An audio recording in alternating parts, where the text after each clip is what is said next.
Hi అండి. అందరికీ నమస్కారం. Welcome to my channel. ఈ వీడియోలో సీనియర్ సిటిజన్‌లకు అంటే 60 సంవత్సరాలు దాటిన వారికి శుభవార్త అండి. వారందరికీ కూడా ఈ బెనిఫిట్స్ అయితే లభిస్తాయి.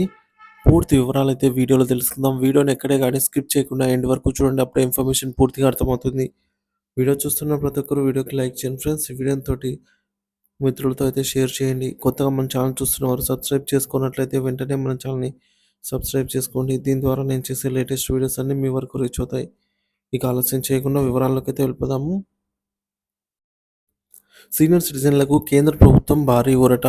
ప్రస్తుతం దేశంలో 60 సంవత్సరాలు పైబడిన సీనియర్ సిటిజన్ల కోసం కేంద్ర ప్రభుత్వం సంచలన నిర్ణయం తీసుకుంది. ఇటీవల ఆర్థిక శాఖ మంత్రి నిర్మలా సీతారామన్ గారు ప్రవేశపెట్టిన 2025 బడ్జెట్‌లో పలు కీలక మార్పులైతే ప్రకటించారు.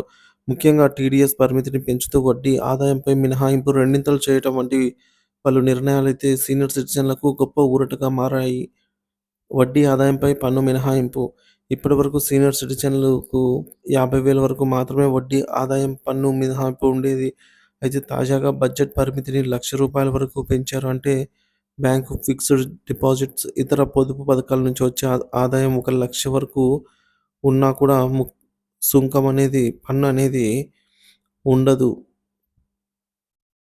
ఇక అద్దె ఆదాయంపై భారీ ఊరట. అంతేకాకుండా సీనియర్ సిటిజన్లకు అద్దె ఆదాయంపై కూడా కేంద్ర ప్రభుత్వం భారీ ఊరట కల్పించింది. ఇప్పటివరకు 2,400 సారీ ఫ్రెండ్స్ 2.4 లాక్స్ వరకు ఉన్నటువంటి ఆహ్, మాత్రమే టీడీఎస్ మినహాయింపు ఉండగా, తాజా బడ్జెట్‌లో ఏకంగా 6,00,000 వరకు కూడా పెంచారు. అంటే అద్దె ద్వారా వచ్చే ఆదాయం అనేది 6,00,000 వరకు ఉన్నా కూడా పన్ను మినహాయింపు అయితే లభించనుంది. ఇది లక్షల మంది సీనియర్ సిటిజన్లకు పెద్ద శుభవార్త. పాత పన్ను విధానంలో సీనియర్ సిటిజన్లకు మరింత లాభం.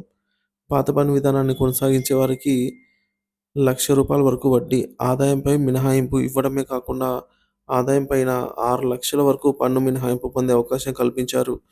దీనివల్ల మధ్యతరగతి పెన్షనర్లు, ఫిక్స్డ్ డిపాజిట్లు పెట్టుబడులు పెట్టేవారు మంచి లాభాలైతే చేకూరనున్నాయి. ఇక 2025 బడ్జెట్ సీనియర్ సిటిజన్లకు మంచి రోజులు. ఈ బడ్జెట్ ద్వారా ఒక్కో సీనియర్ సిటిజన్లకి కాదు, అందరికీ అనేక మంది మధ్యతరగతి కుటుంబాలకు, పెన్షనర్లకి కూడా భారీ ఊరట అయితే లభించనుంది.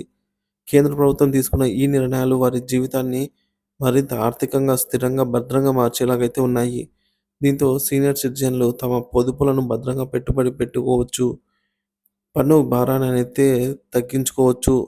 ఈ మార్పులు లక్షలాది మంది పెన్షనర్లకు, ఆదాయంపై ఆధారపడిన సీనియర్ సిటిజన్లకు గొప్ప ఉపశమనం అయితే కల్పించనున్నాయి. కేంద్ర ప్రభుత్వం తీసుకున్న తాజా నిర్ణయాలు సీనియర్ సిటిజన్ల భవిష్యత్తును మరింత మెరుగుపరిచేలాగా ఉన్నాయని అయితే చెప్పవచ్చు.